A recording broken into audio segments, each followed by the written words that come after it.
record. Okay, so today is Thursday, February 11th, 2021, and I am so excited to interview you today, Kim Wright, the founder of the Integrative Law Movement.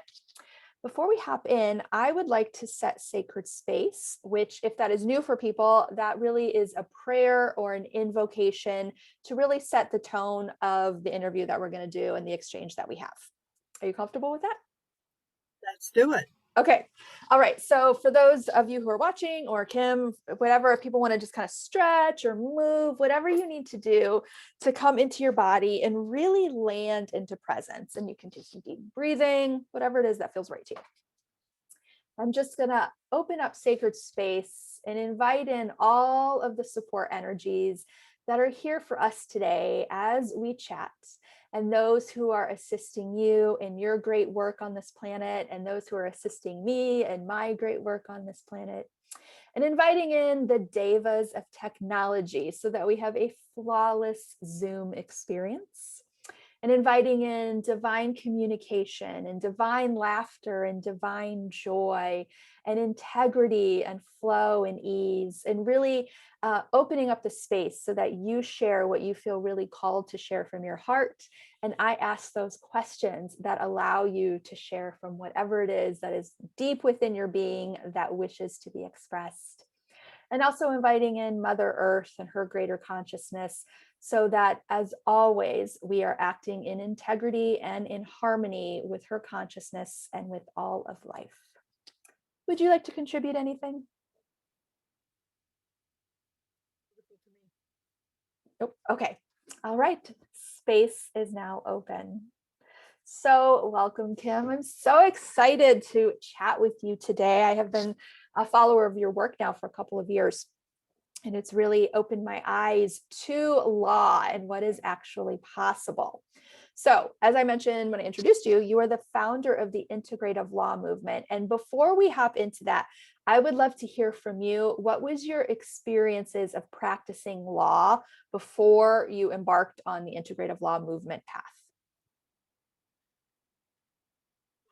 I want to come back to the introduction, the calling me the founder, because I feel like I'm a aggregator. Okay. But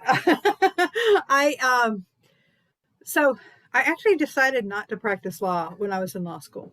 Mm-hmm. And it was because of some experiences I had where I thought, these people are jerks. And I've told the story many times in different places, but basically some people came to me and said, you're doing too much. And so I'm an active person. I had 7 children at home, and I was homeschooling them, and I ran a company. We had a taxi company, and so I would come to law school, in the morning, and have, I'd have some time in between classes, and then I'd go home and I would, do all of the things that I had to do. Like I would call in on my way in and start working, and sometimes I worked at 5 a.m. to take people to work and things like that before law school. Mm-hmm. So I was busy. I mean, but when I was at law school, I was free from all of that. And so I started doing things like I became a guardian ad litem, representing children in the court system. Mm-hmm. And I started a club for parents at law school to kind of be mutually supportive. Yeah. And I was one of the founders of the law school ACLU organization to support research and writing for the ACLU. And I became friends with some people who were just these fabulous people. This one woman had been Thurgood Marshall's clerk back in the 50s. I mean, or she graduated from law school in, like, I think 55 or something, from Yale Law School. And so she was just this fascinating person, and we became friends and we hung out and things like that. So I mean, I was busy. Yeah, just a little bit. A little bit. I made good grades my first semester. I mean, I didn't always make good grades, but I made good grades. Yeah. And, which was a miracle with everything going on. But, I was a busy person, and this guy came to me and he said, sort of like there's one guy talking to me, and there's a group of guys over on the corner kind of watching this conversation. And he says, we think you're doing too much. And I'm like, who are you? I don't even know who you are. You know, and Right. it was such a foreign concept to me that it was 20 years later, at least, that I realized that he was in competition with me. Mm, I was so like, I wasn't even aware of him to be in competition with him. I was yeah. just doing my thing. Right. But then he said that they'd actually reported me to the IRS for investigation What? because I had a taxi company and he knew I was in a cash business, and he figured that probably I wasn't reporting all my income and that the IRS needed um, to investigate me, and that would distract me from what I was doing, and you know, supposedly raise his standing in the community or something. I'm not sure. I mean, his Oh, motivations were not pure. Let me say that. no, it was appalling and repugnant. And so I did. So you know, unbeknownst to him, before I went to law school, I went and hired a tax lawyer and got myself so squeaky clean that no, because you know, like I was smart enough to know that if I ever got in tax problems, I'd be in, you know, in deep water. So Yeah. I had everything so squeaky clean. It was, you know, really, you know, perfect. And so there was no actual danger from the Mhm. IRS. Yep. But there was this guy, and you know, this group of guys who were, you know, jerks. Right.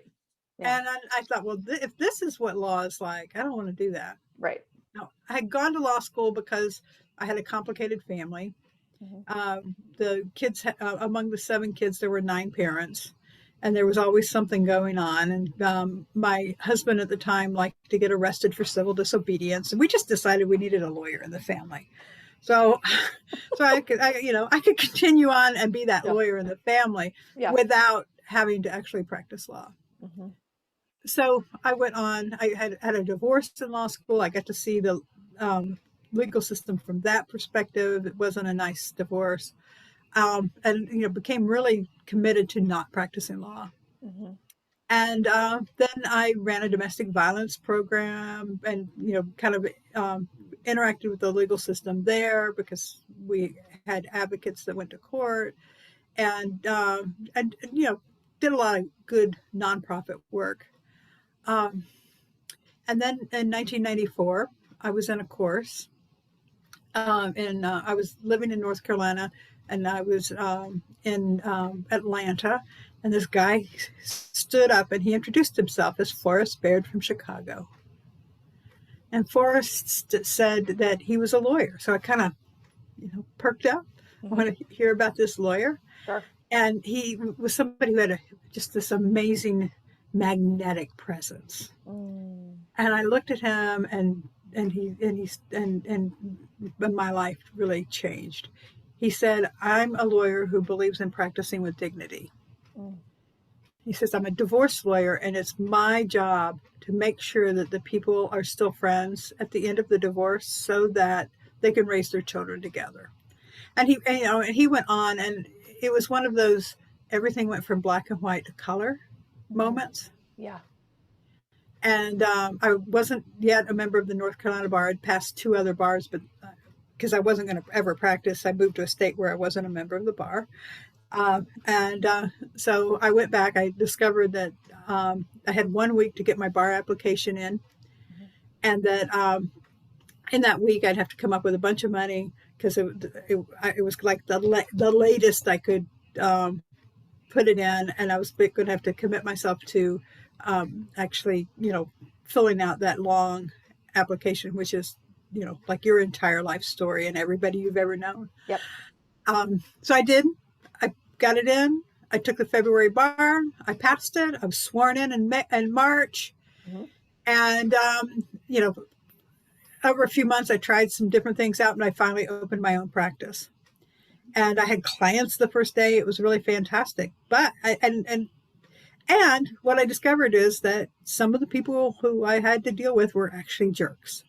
There really was sort of something wrong with the system Hmm. that, you know, that like people who might have otherwise been nice people were really adversarial with me, Hmm.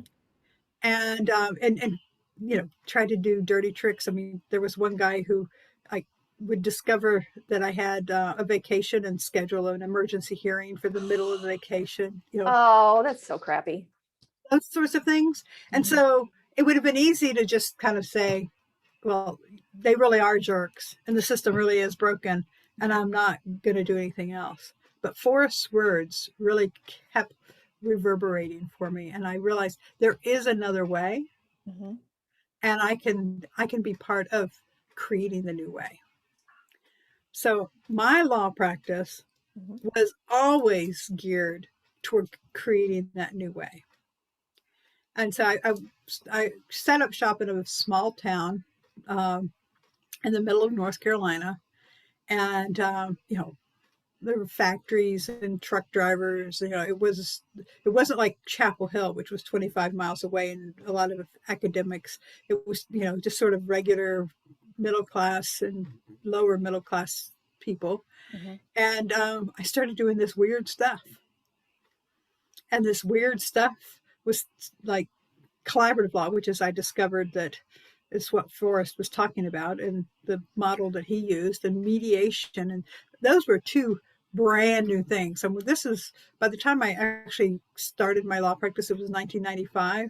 Mm-hmm. And in 1995, mediation was new. And collaborative law was something that was practiced in Minnesota and not pretty much anywhere else. Okay. And so here I was, this weird person in this small town, and people came to me. So I always thought, if I can do that, it was a laboratory. If I can have a successful holistic, which is the word I was using then, holistic law practice Mm-hmm. in this town, I can do it anywhere. Love that. And so that's what I set out to create. And I did some litigation in the beginning, but I did it in such a way that at the end of the trials, Mm-hmm. the judges actually started using the word dignity, that they thought that I granted dignity to everyone. So that was sort of a buzzword that kept, coming back to me. Yeah. And, thank you, Miss Wright, for, the way you presented your case. You granted dignity to everyone, whatever. And so even my litigation was sort of a different model of litigation. And I never took a client to court unless I thought they were going to win. And in like 99% of my cases, I actually did. So then people would say, well, if you want to win in court, you got to go see Kim Wright. Mm-hmm. And that the other type of lawyer was there too. If you wanted somebody who was just, a junkyard dog mean, you could go there. So the people that I attracted were those who actually wanted to resolve things. Mm-hmm. So I remember, for example, a truck driver, like good old boy truck driver. He came in and he said his wife had left him and she took the kids, moved to Tennessee. And, he was just heartbroken because he was really close to his kids and he, was the coach for their games and all that kind of stuff. And he said, if she wants to leave me, then fine. I just want my kids back. Mm-hmm. And so we worked out a plan, and in their family, I'm sure that she must have gotten legal advice. They actually lived in his mother's house. And so she had no legal right to that house. Mm-hmm. And so her legal advice said, well, you can't get the house, so you might as well, leave and go somewhere else. Mm-hmm. And so the settlement turned out to be that his mother deeded her house to the wife so that she would come back and live there with the kids. And he moved in with his mother so that he could live down the street and still have that relationship. So even though, like sort of, the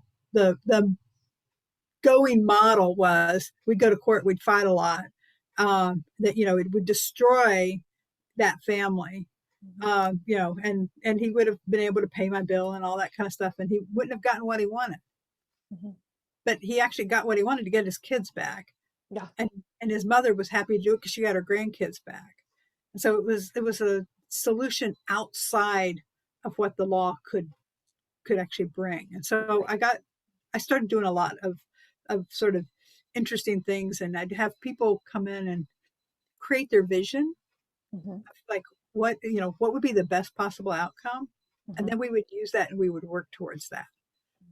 So I never had the experience that people had of really being miserable in law practice. I was Mhm. busy. I mean, I learned a lot about time management and calendaring, and I had Yeah. at one point I had a, a paralegal and a social work intern and a receptionist and another lawyer in the office and two part-time counselors Mhm. in my law practice. It was called the Divorce and Family Law Center. And so it was a holistic practice. Yeah. And so, it was sort of a complex kind of thing, and a lot on me. Mhm. But we worked as such great team members, Mhm. and I still, any one of those people that ever needed a job, if I had one, I would reach out to them, Yeah. and they would leave wherever they are to come. I believe it.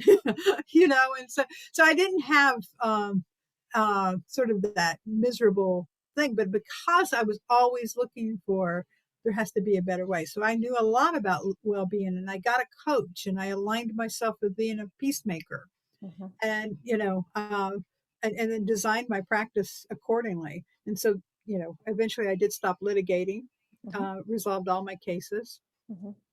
and and tried on things like restorative justice and therapeutic jurisprudence and plain language drafting, and eventually what we now call conscious contracts.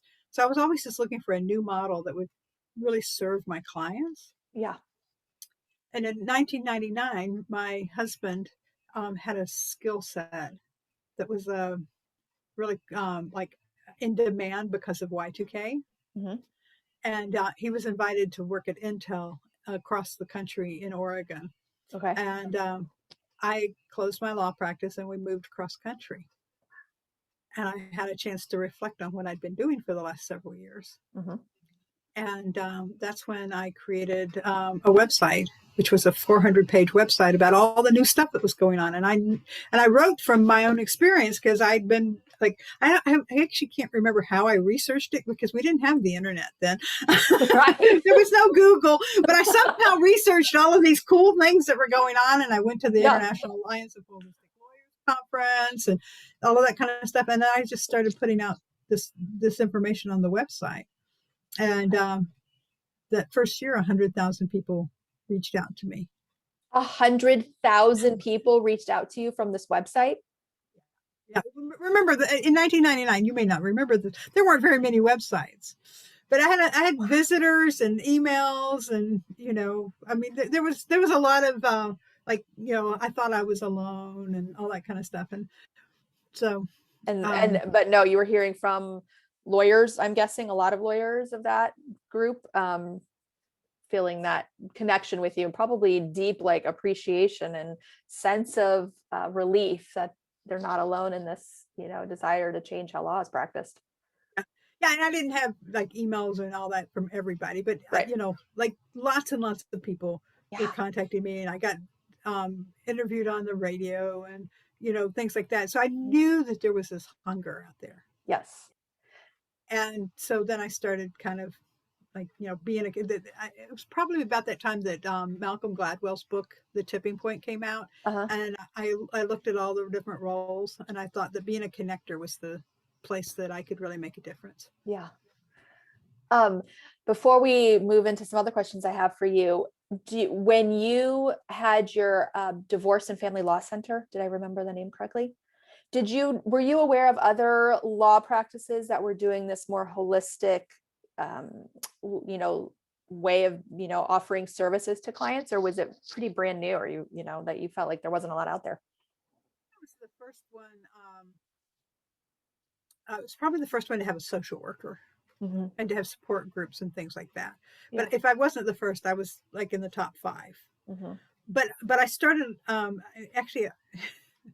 that has me tell the story of my first visit to the International Alliance of Holistic Lawyers Conference in 1999. Mhm. And I thought I was pretty cool. I was doing a lot of stuff, and finding all the new shiny stuff. I mean, I had a website in Mhm. 1996, I think, which I built myself. My And gosh. you What did you even build it on in 96? Like, front page. okay. And so here I am. I'm going in there as I'm really cool. And I'm going to be impressive to these holistic lawyers from around the world. And Yeah. I was shocked. I mean, keep in mind, I'm in a small town in North Carolina, Right. and all that entailed. There were a lot of things that hadn't made it to North Carolina yet. Mm-hmm. And like there were people, Tom DeGrazia, who's in Hawaii, was there with his wife, and they were doing yoga with their clients. Like, she's a yoga teacher, and so she would help them like do poses and everything, to release what was going on. And he was the lawyer, and they were doing all this amazing stuff. And there was a woman there who was channeling Terry Schiavo, who was in a coma, and they're trying to figure out what she wanted. Uh-huh. And and I would, I'm not sure why I didn't just run away. It was so shocking to the system of, like, I hadn't heard of like any of this. Like, in my town, mediation was so brand new that was weird. Right. And so I decided maybe they were a little too far out for me, and I wasn't going to be involved with them at all.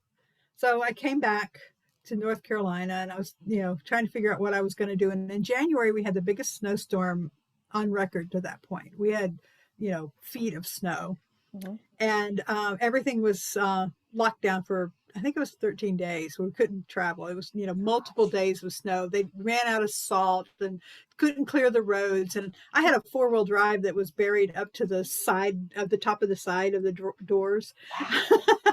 And so I was stuck at home, and I got a notice in my email that said, welcome to the board of the International Alliance of Holistic Lawyers. I'm like, what? What? Apply for this? I didn't ask for that. These people are too weird. I love it. But I wasn't doing anything else. I was a little stir crazy, so I attended the meeting of the board, and they were assigning tasks, and one of the tasks was with a website. And I knew how to build websites. I actually could, I was pretty good at that. And so I thought, okay, this is a good place, because then I could actually shape the message, and it wouldn't be so scary. Right. And so they paired me with the woman who had been channeling. I love it. And she says, she tells me now, she's one of my dearest friends, but she tells me that one of the first things I ever said to her, and maybe the first thing, is, you scare people.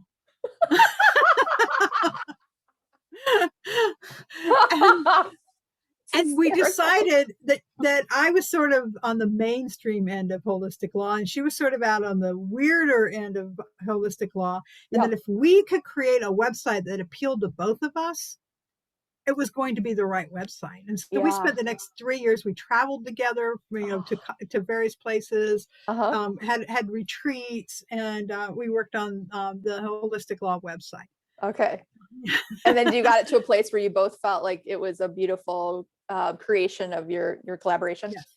Yes. And during that time, we went seeking, everybody we could find. We called members, we sent out messages to the mailing list, put things in the newsletter, and so I had, I had sort of been acquainted with some of the mainstream mediator collaborative types, but the yogis and the channelers and the more spiritual lawyers, I started to get to know them too. And in fact, Jill, who was my co-collaborator on that website is still one of my dearest friends. I've watched her children grow up and and vice versa.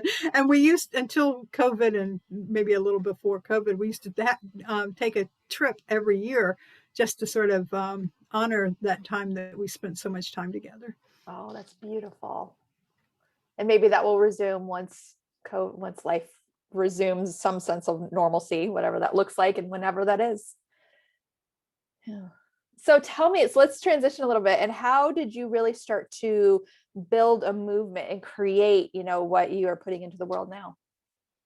So it actually picks right up there because Bill Van Zyverden, the founder of the International Alliance of Holistic Lawyers, and I actually kind of butted heads because I thought that all of these ideas were sort of the way of the future, and that holistic law could become a mainstream approach. And he only wanted the organization to have to focus on what he called the fringe, the people who were never going to be in the mainstream. And so I started another organization called Renaissance Lawyer, and that from the website that I'd written.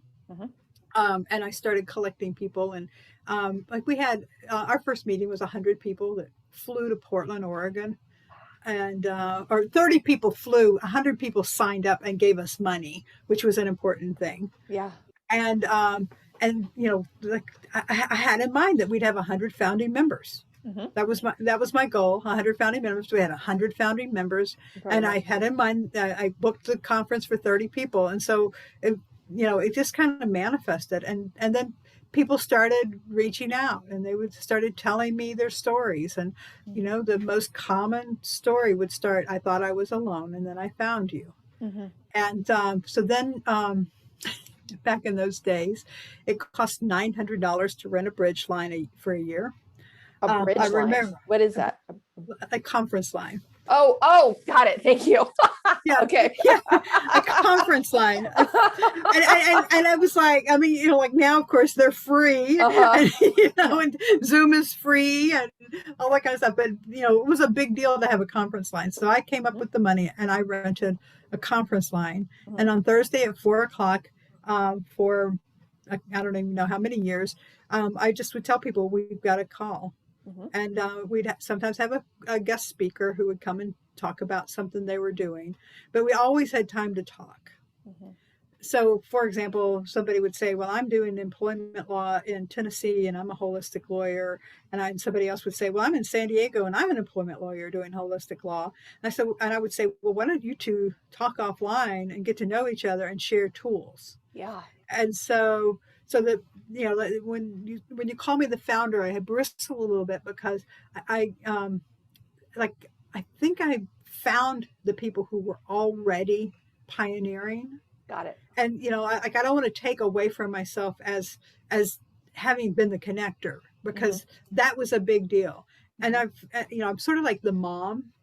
Like when I see something that needs to be done, I do it. Like the mom is the one who cleans the toilets and make sure that the groceries are in the house and all that kind of stuff. And so I have been like the mom who looks to see what's needed and what's wanted, and who needs to sit next to each other, and what conferences should be promoted and which ones are not quite sort of on the same wavelength as us, because a lot of things look like what we do, but they're not sort of from that same heart place. Right.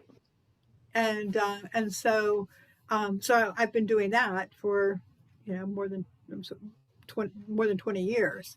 And so as I do that, I've been sort of like a hub on a wheel of connecting people. But now what I'm moving into, I think, is more of being one of many founders and leaders who are coming from this same thing. It's more of a shift in consciousness that was happening that I observed.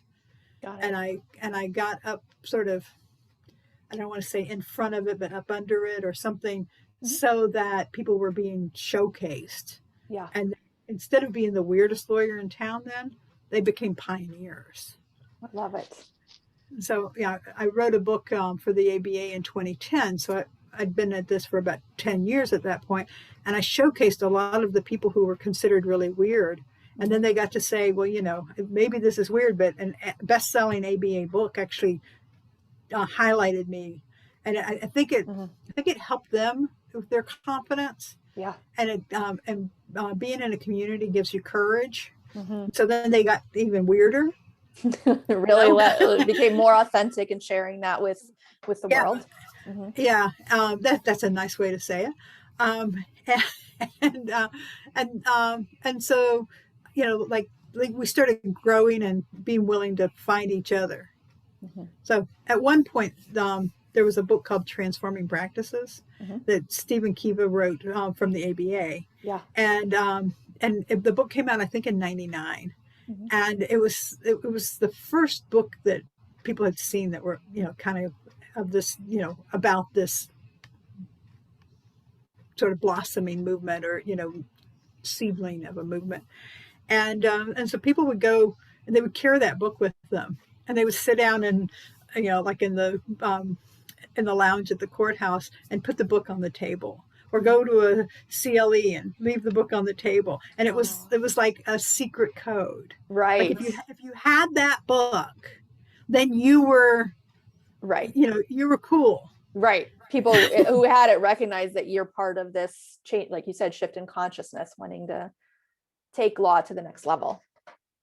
So some friends reported that they would do that and nobody would say anything, but then they would be out in the hallway and somebody would come up and say, do you know anything about echinacea? Which was new,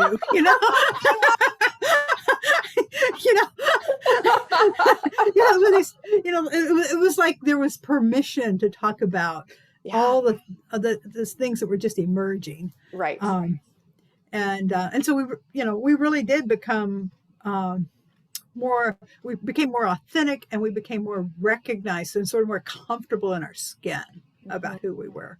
I love that. I love that so much. And I want to thank you for sharing that, and you and these people, the pioneers really modeling that, because I think my perception and experience of practicing law, and I was in DC, which is a very aggressive legal market, is that it was very conformist. And, and there was, and I took on a persona of like having to be a lawyer. And a lot of the things that I did would go through the lens of, is this professional, or would a lawyer really do this? Right. Regardless of whether or not it was actually right for me. And so I love that you or started allowing more creativity and authenticity in the practice of law. And I know that you speak with, junior lawyers, as and maybe some law school students as well with your teaching. And like what I have perceived, and maybe you can elaborate on this, is that younger junior attorneys and law school students are just oriented differently. Like they're hungry to be authentic, and they have I think a different sense of perception about the practice of law. They're not digesting it or absorbing it the way that I did, or the way I see others my age. There's more pushback and more of a desire to like, why are we doing it that way? That doesn't feel good. I think it's more of a reflection of people knowing there are other ways now. Mm-hmm. I've traveled all around the world, and sometimes old white guy lawyers will come up to me and confide in me that this is what they always thought law could be, but that they had been socialized basically into this other model. Yeah. And some of the old rainmakers, the reason they're such good rainmakers is because they're really relational. Mm. And so they turn those skills to rainmaking rather than actually being the one to go to court. Mm-hmm. And so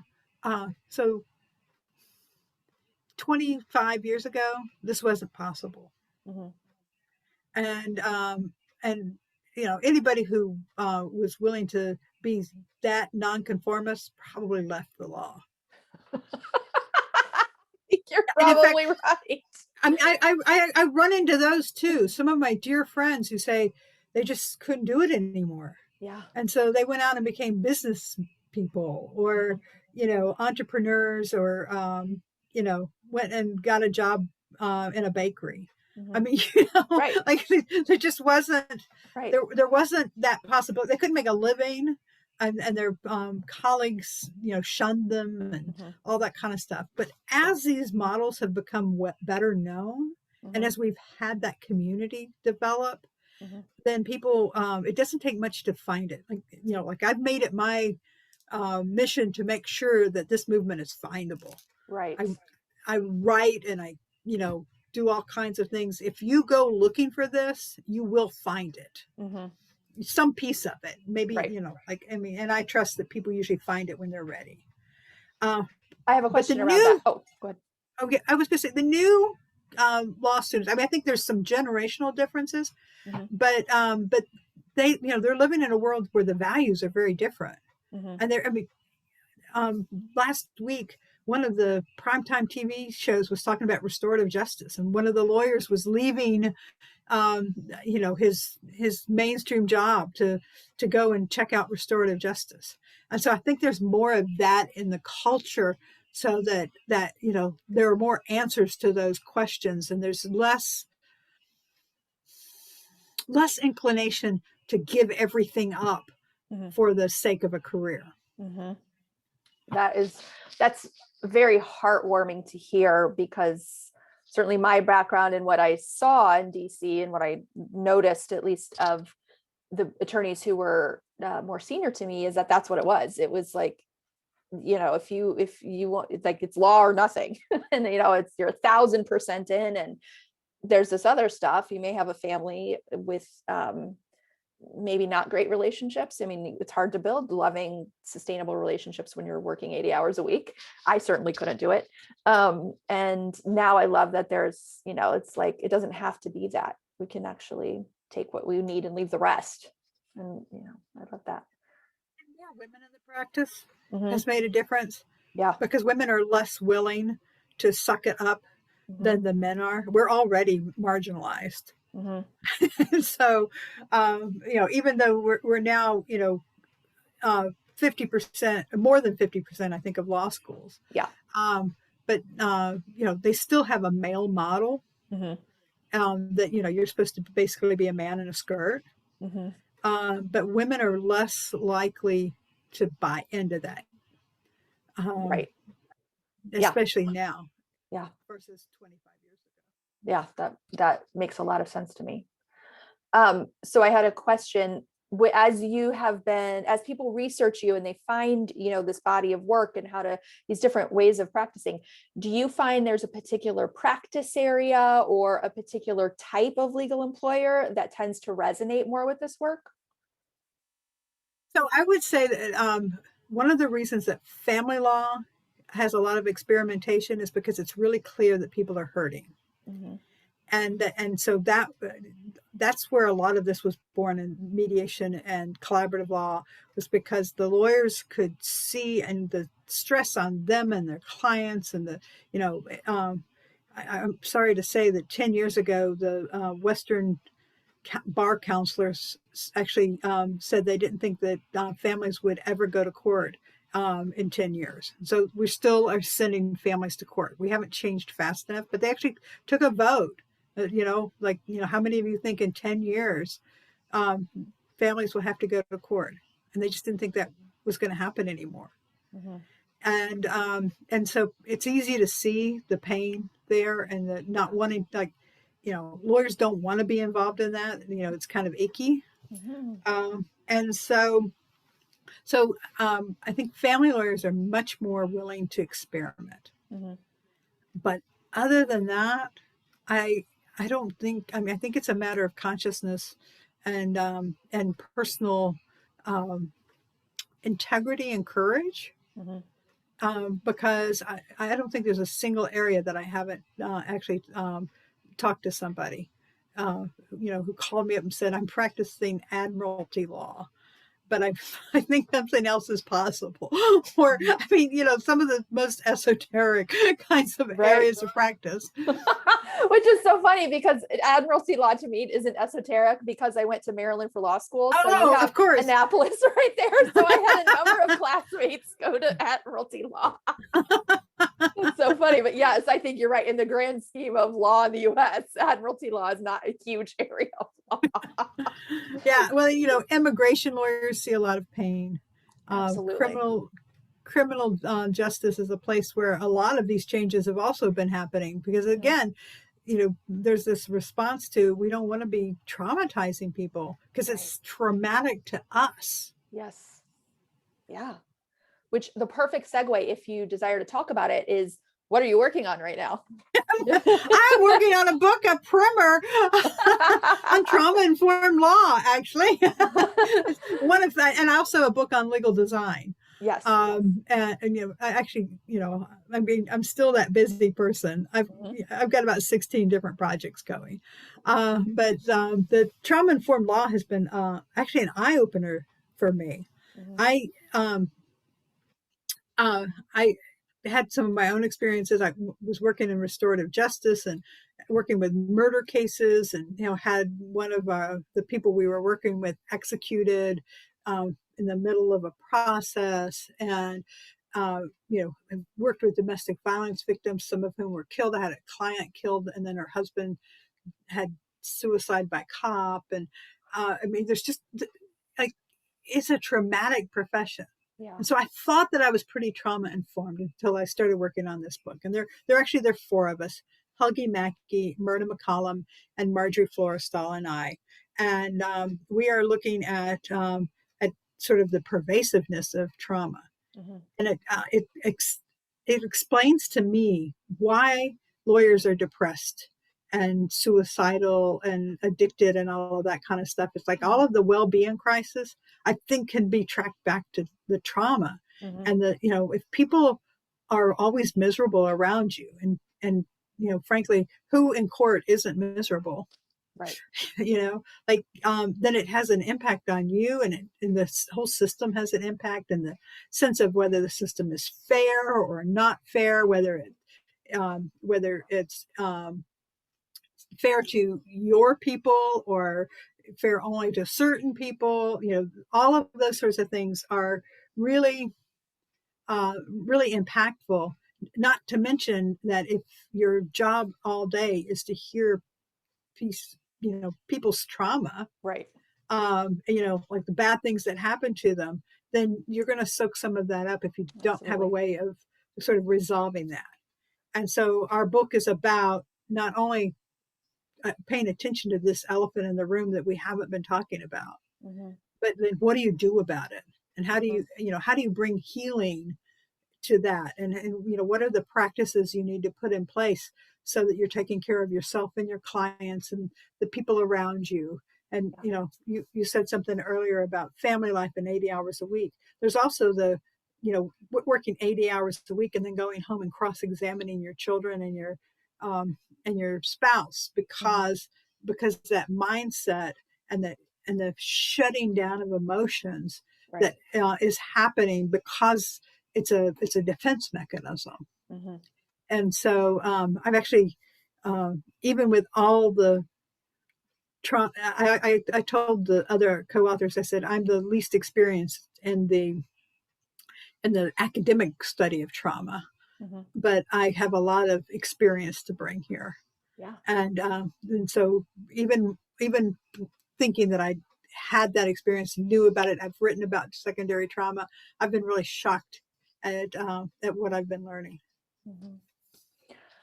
Do you think that attorneys themselves have a lot of unresolved trauma from childhood or adulthood, and then just the nature and intensity of the practice of law can prohibit the inner work that is may be required to help heal some of those wounds, and so then it just gets exacerbated because you're piling trauma on top of trauma now?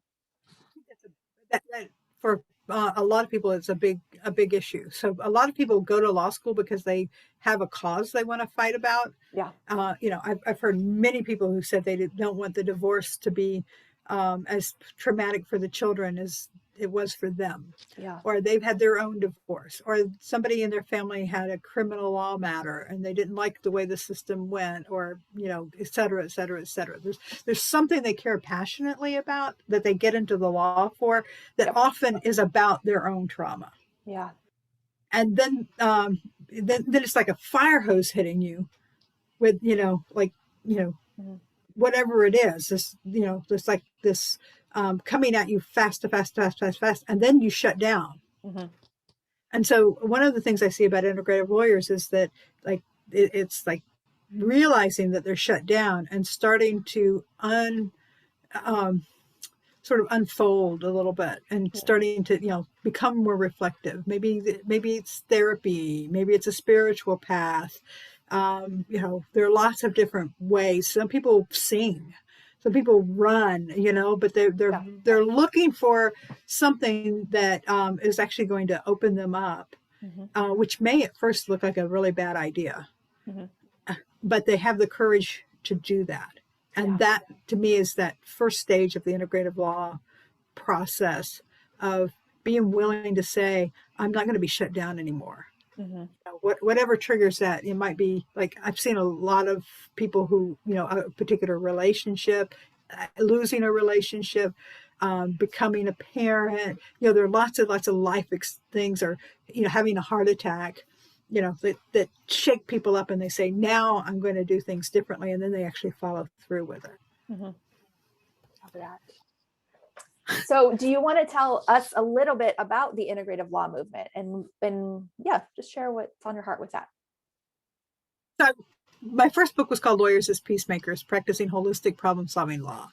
And at that point, I decided I wasn't going to name it, because there were all these things going on out there. And every time we actually would have these leadership meetings, because we all went to the same conferences. And we just, I remember sitting in Cincinnati in a room. People are sitting on the tables and on the, the lectern, leaning out there. We're just kind of hanging out. And everybody thought that the name of the whole movement ought to be their name. Like whatever it was, everybody had a name. Yep. And Susan Dykoff was there, and she'd been writing books, and she said she thought that she was going to call it comprehensive law, which is what she did write a book about. And but she wasn't so crazy about the name. And so there was always this, what are we going to call it? And in my book, I just said, I'm not going to call it anything.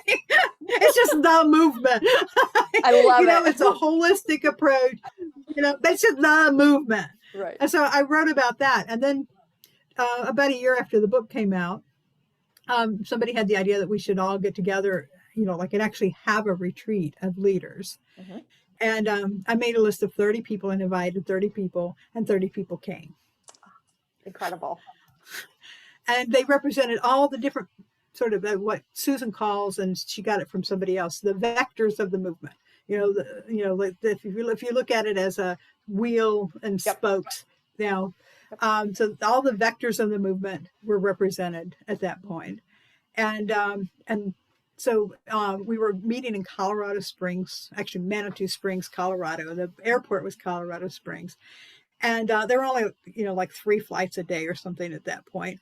And so some people came in one flight and some in another. And so our first day was really kind of disjointed. And so what we did is we put together conversation cafes. And as people joined, they just moved around the tables and they got to know each other. And so there was something for everybody to do. And they weren't going to miss anything if they didn't show up at the same time. And so then the next morning, it's the first time we're all together. We're all sitting in a circle, and somebody says, "We need a name." It's like, oh no. So the questions that we'd asked on the tables were all about, what are your values and all that. It wasn't like, what is your resume? It wasn't like, what area of practice were you in? It was about like your vision for the world and your values and things like that. And people said, we share the same vision. We should share the same values. We are clearly part of a movement, and we're expressing it in different areas, but it's sort of like where we were planted, not, it's like, and, I would say a shared consciousness Yeah. that's being expressed in all these different places. And so after hours and hours of conversation in the past, in 5 minutes, we had consensus of 30 lawyers. Unheard of. Never happened before. Consensus that we would call ourselves the Integrative Law Movement. And we did that for a lot of reasons, but we saw that we were integrating a lot of ideas, and integrative medicine was using that. And we looked up a lot of other, like there was integrative psychology, and that seemed to be the term that was most popular. And so we called ourselves the Integrative Law Movement. Yeah. And so then we actually tried to get a wiki page. Cool. And they said, well, it looks like you're just promoting yourselves. But at that point, we were the only ones using the name. So since then, there are people I don't even know who are using integrative law. So I consider that a big jump forward, and maybe it's time to get a wiki page. It might be ready now. Wiki may accept that. So what is your vision for the next year, or 5 years, or 10 years, or, where would you love to see law go, with this area, with this movement? A big question. So I have a vision for 2045 that I'll share, and I'll give you, which is a vision of all the different ways that I see law changing, the lawmakers and the law enforcement and all of that. Yeah. For lawyers, I actually see us moving to a place where we as people are more integrated, and the system is a healthier system. Yeah. And actually, the truth be told, I actually think the old system is probably going to die out, and the new system that we've been building is going to be the new system. And that may take 25 years. Or, the way law changes, it may take 100 years. But the old system has that baked in racism and homophobia and sexism and that adversarial way of being that is not healthy for anybody. And sort of the new things that have been emerging are more harmony, peace, like the values that we now have as a society are different than the values that we had when that old system was created. Yeah. And so I see more of that. I see us, some of the things we've been doing that I consider pilot projects are going to become more mainstream. So, for example, the problem-solving court movement, which started in 1989 in South Florida, is now around the world. And there are thousands of problem-solving courts, which are more focused on healing the problem, like, for example, a drug problem, an alcohol problem, and approaching people as human beings who are experiencing something that, is sort of in the way of them having a fulfilled life. And let's address that so that they have a fulfilled life and they're not just filling the prisons. Right. So that, that's an example of the conscious contracts movement that I'm part of, is about actually having a conversation, which is the true meeting of the minds, about who are you and why do you want to do this before you even move into all of those deal points. And then we talk about, well, and if this is who you are and this is why you want to do this, then how are you going to resolve the conflicts that are inevitable in any relationship? And so we have that. And then we talk about, now, given that, what do we want to put into this contract?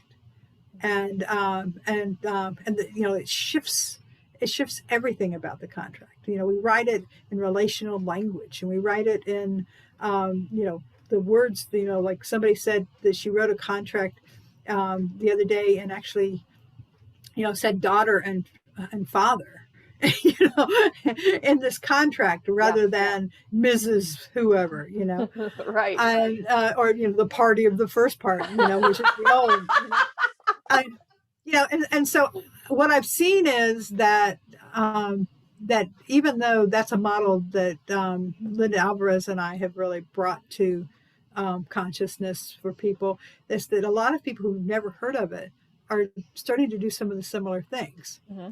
And so we're, and so I see more of that, and I see more moving away from court for family law, and more to a healing and peacemaking, problem solving kind of approach, where we're creating more possibilities and situations where not only the parties win but everybody wins. Yeah. And so I mean, I have lots and lots of those examples. And my second book, Lawyers as Changemakers, which is also an ABA book, really went into sort of that global movement where people are inventing all of these things. And so that's what I see in the next at least 25 years. In the next 5 years, I just think we'll move in that direction. I think that people, have a heightened interest in social justice, and one of the advantages of the court system is you can bring people in who are not willing to give up their power. It balances power a little bit when the system's working, and so I think we'll immediately have that. But I think we're moving more and more to a more holistic view. I love that. Thank you so much. I think that's extraordinary. I love that vision. Now, would you like to share some things about you that are not well known, like just some cool facts? Cool facts about Kim. Yes. I think everybody knows that I have been mother to 16 children. What else? I collage. That's one of the things I love, is to collage. And so I have all kinds of, as I look around here, I'm surrounded by collages. I am Matthew's grandmother. You are Matthew's grandmother. He's my only birth grandchild, but I also am Stephanie's grandmother, Stephanie is in her late 20s and the mother of Max. And she is the youngest daughter of my second stepchild. And those are the two that I'm closest to, but now that I've named two of them, I really should just rattle off another 25 names or so. I have children, great grandchildren. I am 63 years old, and I have I think we're up to a dozen great grandchildren or something. and so I have this really complicated family life, because there's like, I used to say that I only counted the children who called me on Mother's Day, but sometimes my firstborn son works at a restaurant, and so that's his busiest day, and he doesn't get around to calling me. And so I kind of don't want to leave him out. Right. And, he's got a reason why he can't reach out on that day. But if I give him slack, then I have to start having some of the other 16 have slack. So whoever's talking to me now gets counted as my current. But I do, I love them all, and that my goal was to have them go out into life and make something of themselves, not to stay in touch with me. I think it was Stephanie, my granddaughter, who's Max's mom, who said, or maybe it was, I don't know, some of the grandchildren have said, Grandma doesn't knit booties or babysit, but she's making the world a better place for all of us. Oh, Isn't that great? Like, they get me. Yes, they do. They get me. They do. Oh, I love it. Now, how can people get a hold of you? jkimwright.com is my sort of my CV site, and all the things I do more or less get reported there. I'm usually 6 months behind, but I give you a good idea. And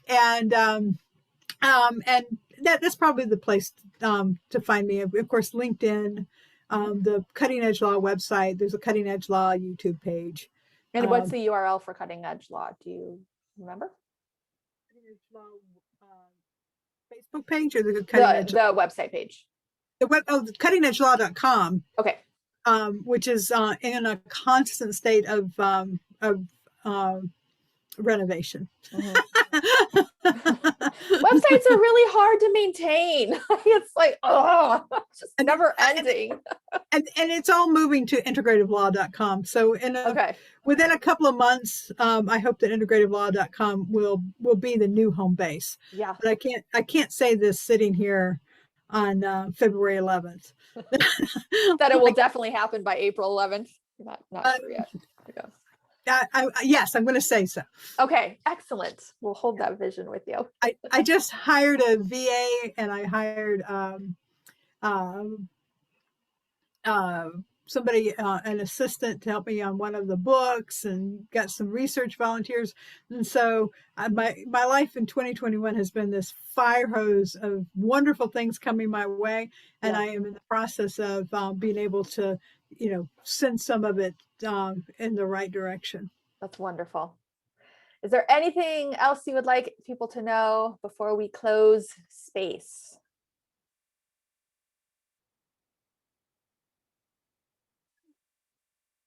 No.